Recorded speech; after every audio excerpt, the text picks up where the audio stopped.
नमस्ते सभी को, नमो नमः। सभी को गुड मॉर्निंग। तो आज चलते हैं, अपना विषय स्टार्ट करते हैं। जैसा कि मैंने पहला वीडियो डाला था मृच्छकटिकम का प्रथम भाग, और आज दूसरे वीडियो में कोशिश करेंगे कि पूरा मृच्छकटिकम कि हमें कोशिश करेंगे कि मृच्छकटिकम के 10 अंक और सूक्तियाँ हमें तैयार हो जाएं।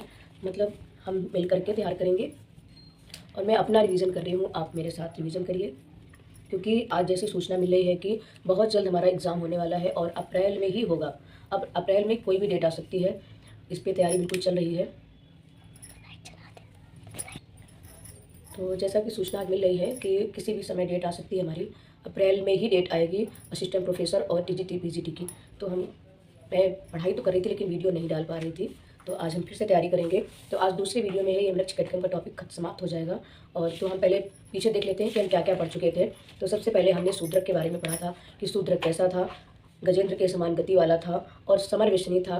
तीसरी बात है कि वो अश्वमेध यज्ञ करने वाला था, वेद शास्त्रों का ज्ञाता था, ककुत विदाम, वेद शास्त्रों के लिए कहा गया है ककुत विदाम, और 750 ईस्वी पूर्व उसका समय था। मृच्छकटिकम जो इनकी कृति है, और इन्होंने 100 वर्ष 10 दिन की आयु प्राप्त की थी। 21 छंदों का प्रयोग किया है और अनुष्टुप छंद इसमें प्रमुख है। दूसरा है कि श्रृंगार रस का वर्णन है, वैदर्भी रीति है, भाषा इनकी प्राकृत है।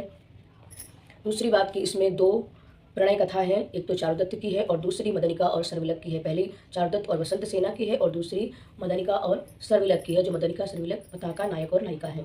ठीक है। अब 10 जो इसमें अंक हैं, इन 10 अंकों के नाम, 10 अंकों के नाम। और इसके पश्चात ये पात्र परिचय, वसंत सेना विदूषक और चारुदत्त संवाहक, मदनिका चारुदत्त की परिचारिका, और मदनिका जो है वो वसंत सेना की परिचारिका, जूण वृद्ध चारुदत्त का सेवक है, और शकार है इसमें जो राजा का साला है, और राजा कौन है, पालक, और बाद में जो राजा बनता है वो आर्यक होता है। तो ये थी पहले की बातें, पहले वीडियो में जो बताई गई हम लोगों ने पढ़ी थी। और दूसरे है, अब हम 10 अंकों के नाम याद करना है, क्योंकि ये अंक भूल जाते हैं और ये अंक जरूर आते हैं, 1-2 अंक तो आते ही हैं, तो ये अंकों के नाम विस्मृत हो जाते हैं, मुझे तो विस्मृत हो जाते हैं। तो आइए हम इसका थोड़ा अभ्यास कर लेते हैं। सबसे पहला है अलंकार न्यास। अलंकार माने आभूषण और न्यास माने रखना। तो जो वसंत सेना है वो बहुत सारे गहने पहने हुए है और उसका पीछा कर रहा है कौन, राजा का साला शकार पीछा कर रहा है। तो वसंत सेना भागती हुई आती है चारुदत्त के घर में और अपने सारे गहने उतार करके और एक पोटली में बांध करके चारुदत्त को दे देती है न्यास के रूप में, यानी कि रखने के लिए आप इसको रख लीजिए। दूसरा अंक का नाम है धूतकर संवाहक। जो संवाहक है वो जुआड़ी होता है, पहले जुआड़ी होता है और बाद में बौद्ध भिक्षु बन जाता है। तो उसकी जो प्रेमिका है वो कर्जदार बन जाता है, तब वह बसंत सेना से धन लाकर अपना कर्ज उतारता है। और ये प्रेमिका नहीं है, प्रेमी नहीं है, सॉरी, ये संवाहक है और ये जुआड़ी होता है पहले और बाद में बौद्ध भिक्षु बन जाता है। तो जब ये जुआ खेलता है तो कर्ज हो जाता है इसके ऊपर, और कर्ज होने के बाद ये बसंत सेना से धन लेता है, क्योंकि सबसे धनी पात्र अगर इसमें है तो ये बसंत सेना ही है। तो ये भी इससे कर्ज लेकर के अपना कर्ज उतारता है। तो ये धूतकर संवाहक के नाम से दूसरे अंक का नाम है। तीसरे अंक का नाम है संधि विच्छेद। संधि मिलना और विच्छेद माने अलग होना, तो तीसरे अंक का नाम है संधि विच्छेद। सर्विलक जो है, जो उपनायक है, वो अपनी प्रेमिका मदनिका को बसंत सेना के पास न्यास के रूप में रखकर, और वो भी धन लेता है, बसंत सेना से ही धन लेता है, जो न्यास के रूप में रख करके अपनी प्रेमिका मदनिका को बसंत सेना के पास रख करके और धन लेकर के व्यापार के लिए चला जाता है। मतलब विच्छेद हो जाता है कि मैं लौट कर आऊँगा तो धन दे करके इसको छुड़ा लूँगा, जब तब तक आप इससे सेवा करवाइए, कुछ भी कार्य करवाइए, अपने पास इसको रखिए मेरी प्रेमिका को। फिर आया चौथा अंक का नाम है मदनिका और सर्विलक। मदनिका और सर्विलक सर्विलक चारुदत्त के घर में वो लौट करके आता है और व्यापार से असफल हो जाता है। तो अब वो सोचता है कि मैं मदनिका को कैसे छुड़ाऊँ, तो वो सोचता है कि चारुदत्त के घर में मैं चोरी करूँ।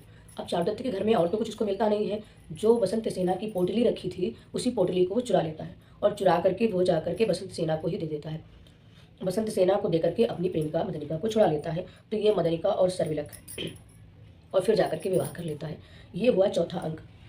फिर आया पांचवा अंक। पांचवें अंक का नाम है दुर्दिन, और दुर्दिन का मतलब होता है बुरे दिन। बुरे दिन तो कहते हैं बहुत तेज़ बारिश हो रही थी और उस बारिश के कारण जो बसंत सेना है वो जाकर के चारुदत्त के घर में छुप जाती है, वो दिन था। तो जब वर्षा में जाकर वो छुप जाती है, वो दुर्दिन थे। तो ये हुआ पांचवा अंक। छठा अंक, जिस अंक के नाम पर इस प्रकरण का नाम रखा गया है मृच्छकटिकम, यानी कि मिट्टी की गाड़ी। तो इसका नाम है प्रवहण विपर्य, जो ज़्यादातर पूछा जाता है परीक्षाओं। हाँ बेटा, चारुदत्त के घर में सब बैठे होते हैं और प्रातःकाल जो बालक चारुदत्त का जो बालक हुसैन होता है वो खेल रहा होता है, तो उसकी मिट्टी की गाड़ी बार बार टूट जाती है। जब टूट जाती है तो वो बार बार कहता है कि मुझे सोने की गाड़ी चाहिए। तो जो बसंत सेना है वो अपने गहने उतार करके उसी मिट्टी की गाड़ी में रख देती है और कहती है तुम इससे सोने की गाड़ी खरीद लो, बनवाने का कथन करती है। ठीक है, अब आया 7वां अंक है आर्यक अपहरण। आर्यक अपहरण, 7वें अंक का नाम है आर्यक अपहरण। आर्यक का अपहरण होने पर चारुदत्त उसे बचा लेता है और बंधन मुक्त कराता है। आर्यक का अपहरण हुआ था और चारुदत्त ने उसे बचाया था, तो इस 7वें अंक का नाम है आर्यक अपहरण। 8वां है बसंत सेना मोचन। बसंत सेना मोचन, देखिए इसमें क्या हुआ था कि चारुदत्त ने बसंत सेना से कहा कि मैं अपनी गाड़ी भेजूंगा और तुम मुझसे मिलने के लिए शाम को आना। बसंत सेना सोचती है कि गाड़ी आएगी नीचे, और नीचे गाड़ी आती भी है, मतलब घर के सामने खड़ी होती है, और वो सोचती है कि चारुदत्त की गाड़ी है, लेकिन वो गाड़ी जो है वो सकार की गाड़ी होती है। वो सोचती है कि गाड़ी चारुदत्त की है, लेकिन वो गाड़ी सकार की आती है, और वो उसमें बैठ जाती है और बैठ करके एक पार्क बना होगा उसी पार्क में पहुंच जाती है, जिसका नाम था पुष्परंडक पार्क। वहाँ पहुंच जाती है और वहाँ जा करके शाम को बैठ जाती है, एक मेज़ बनी होगी उसी में बैठ जाती है जा करके, और वहीं पर सकार आ जाता है। और जब सकार आकर के देखता है तो सोचता है कि ये मुझसे मिलने के लिए आ गई। वो अचंभित हो जाता है और बहुत खुश हो जाता है, लेकिन जैसे ही बसंत सेना मुड़ करके देखती है तो सकार को देख करके वो चौंक जाती है। और सकार ने क्या किया कि वो उसको वहीं पर उसका मुंह दबा देता है और वो बेहोश हो जाती है, और वो सोचता है कि ये मर गई, और वो उसको पत्तों के नीचे दबा देता है। वहाँ खूब सारे पत्ते पड़े होंगे, पार्क में पड़ गए रहते हैं, तो वो उन पत्तों के नीचे उसको दबा देता है और दबा करके वहाँ से चला जाता है। वो सोचता है कि मर गई। तब तक वहाँ कहीं से संवाहक आ जाता है घूमते हुए, जो जुआड़ी था पहले, और वो अब बहुत भिक्षु बन गया है, तो वो आकर के उसी मेज़ में बैठ जाता है, और वो जब बैठता है तो पत्ते खड़खड़ा जाते हैं, खिसक जाते हैं, तो वो उसका कुछ अंग दिखने लगता है। तो वो सोचता है कि ये कौन दवा है, तो पत्ते हटा करके देखता है वो, तो वहाँ पर बसंत सेना पड़ी होती है। तो वो उठाता है बसंत सेना को, उठा करके उसके मुंह में पानी वानी डालता है और उसको होश में लाता है। फिर तब वो बसंत सेना पूरी कहानी बताती है कि मैं यहाँ धोखे से आ गई हूँ, मुझे चारुदत्त ने बुलाया था। फिर वो दोनों लोग जाते हैं चारुदत्त से मिलने के लिए। तो ये अंक 8वां जो है बसंत सेना मोचन, ये 8वें अंक का नाम है। और फिर 9वां अंक है व्यवहार, जिसको हम न्यायालय भी कहते हैं। तो ये सकार द्वारा, फिर ये सकार जो है इसको दबा करके और न्यायालय चला जाता है कि मैं शिकायत कर दूंगा कि चारुदत्त ने बसंत सेना को मार दिया है और उसके गहने भी चुरा लिए हैं, क्योंकि गहने उसके पहले से वहाँ रखे थे। लेकिन ये क्या होता है कि 9वें अंक में सकार द्वारा चारुदत्त पर बसंत सेना के गहने चुराने और उसकी हत्या करने का आरोप लगाया जाता है 9वें अंक में। ये तो हो गया क्योंकि वो सकार बसंत सेना को छोड़ करके चला जाता है। 10वें अंक में संहार, जिसका नाम है, जिसको हम उपसंहार भी कहते हैं, तो संवाहक एवं बसंत सेना बाद में जाते हैं और प्रमाण के रूप में चारुदत्त को मुक्त करते हैं। बसंत सेना भी अपनी बात कहती है। तो ये लास्ट में जो 10वां अंक है संहार उपसंहार, जिसको हमने कहा, तो ये चारुदत्त मुक्त हो जाता है जब संवाहक और बसंत सेना दोनों अपनी बात रख देते हैं कि चारुदत्त ने कोई भी गलत काम नहीं किया है, तो वो चारुदत्त मुक्त हो जाता है न्यायालय से और चारुदत्त और बसंत सेना का विवाह हो जाता है। इस प्रकार से ये 10 अंकों के नाम हैं। अब इनको हमें एक बार जल्दी जल्दी दोहरा लेना है, मेरे साथ है, दोहराइएगा। अलंकार न्यास, धूतकरवाहक संवाहक, तीसरा है संधि विच्छेद, चौथा है मदनिका सर्विलक, 5वां है दुर्दिन, और 6वां है प्रवहण विपर्य, और 7वां है आर्यक अपहरण, 8वां है बसंत सेना मोचन, और 9वां है व्यवहार न्यायालय, और 10वां है संहार यानी कि उपसंहार। कहानी के हिसाब से हमको नाम याद आते जाएंगे। चलिए आइए अब सुक्तियों पर थोड़ी सी बात कर लेते हैं, इसकी जो इम्पोर्टेंट, क्योंकि सुक्तियाँ हमें ऐसे तो याद रहती हैं, लेकिन जब एग्जाम के टाइम पेपर आता है ना सामने, तो फिर कंफ्यूज जाते हैं कि कौन सी सुक्ति किस गद्य की है, इसलिए समझ में नहीं आती है। तो आइए हम सुक्तियों का अभ्यास करेंगे। सबसे पहली सुक्ति है साहसे श्री प्रतिवसति। साहसे श्री प्रतिवसति, साहसी व्यक्तियों को ही लक्ष्मी प्राप्त होती है। हाँ, उदाहरण देख लेंगे। ये कौन कहता है? ये सर्विलक मदनिका से कहती है, क्योंकि सर्विलक गरीब होता है और वो जाता है व्यापार के लिए, तो वो कहता है कि साहसे श्री प्रतिवसति, साहसी व्यक्तियों के पास ही लक्ष्मी होती है। दूसरा है रत्नः रत्नेन संगच्छते, रत्न ही रत्न के पास जाता है, रत्न ही रत्न के पास जाता है। तीसरा है मूले छिन्ने कुतः पादपस्य पालनम। मुझे तो अभ्यास हो जाएगा, इतना अभ्यास पहले मुझे कभी नहीं हुआ, लेकिन इस बार अभ्यास हो जाना चाहिए। मूले छिन्ने कुतः पादपस्य पालनम, ये चारुदत्त, मूले छिन्ने कुतः पादपस्य पालनम, ये चारुदत्त मैत्रेय से कहता है। इसका मतलब है कि जड़ के नष्ट हो जाने पर वृक्ष भी नहीं रहता।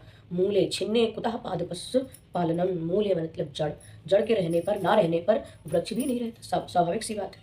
चौथा है पुरुषेषु न्यासः निक्षिप्ते न पुनः ग्रहेषु। बसंत सेना चारुदत्त से कह रही है। क्या कह रही है कि पुरुषेषु न्यासः, व्यक्ति को देखकर न्यास दिया जाता है, निक्षिप्ते न पुनः गृहेषु, घर को देखकर नहीं दिया जाता। चाणक्य कहता है कि मेरा घर तुम्हारे न्यास रखने के लायक नहीं है। तो वसंत सेना कहती है कि पुरुषेषु न्यासः, पुरुष को देख करके न्यास दिया जाता है, यानी ना कि निक्षिप्ते न पुनः गृहेषु, घर को देख करके नहीं। पांचवी सूक्ति है ना युक्तम पर कलत्र दर्शनम, ना युक्तम उचित नहीं है। क्या उचित नहीं है? दर्शनम, जब सकार बसंत सेना को प्राप्त करने का प्रयास करता है उस समय बसंत सेना कहती है ना युक्तम पर कलत्रम दर्शनम, दूसरे की पत्नी को देखना उचित नहीं है। अवर्णीय पर कलत्र दर्शनम, ये अभिज्ञान शाकुंतलम की सूक्ति है, मतलब एक सी है इसलिए हम लोग कंफ्यूज हो जाते हैं, इसलिए मैंने यहाँ पर इसको नोट कर लिया था। अवर्णीय पर कलत्र दर्शनम। सातवीं है ना कालम अपेक्षिते स्नेह, ना कालम अपेक्षिते स्नेह, प्रेम समय नहीं देखता है, ना कालम समय, अपेक्षिते स्नेह। चारुदत्त जो है वो विदूषक से कहता है 10वें अंक में। अब वैश्या शमशान कुसुमा इव वर्जनीय, वैश्या स्त्रियों को शमशान के फूलों के समान त्याग देना चाहिए। कुसुमा इव वर्जनीय, तो साफ साफ दिखाई दे रही है। सर्वत्र आर्जवम ही शोभते, सर्वत्र आर्जवम ही शोभते, बसंत सेना का स्वभाव है सरल व्यवहार ही हमेशा शोभा देता है। सरल स्वभाव, सर्वत्र आर्जम ही शोभते।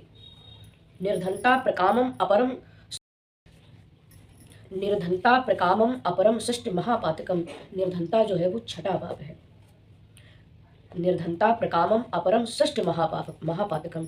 और अंत में 2 सूक्तियां और बची हैं। अपुत्रस्य गृहम शून्यम सर्वशून्यम दरिद्रतः, लिम्पातीव तमो अंगानि वर्षतीवा अंजनम नभागतः। ये 5वें अंक में है जब वर्षा काल का वर्णन किया गया है कि अंधकार ने अंगों को लीप दिया है।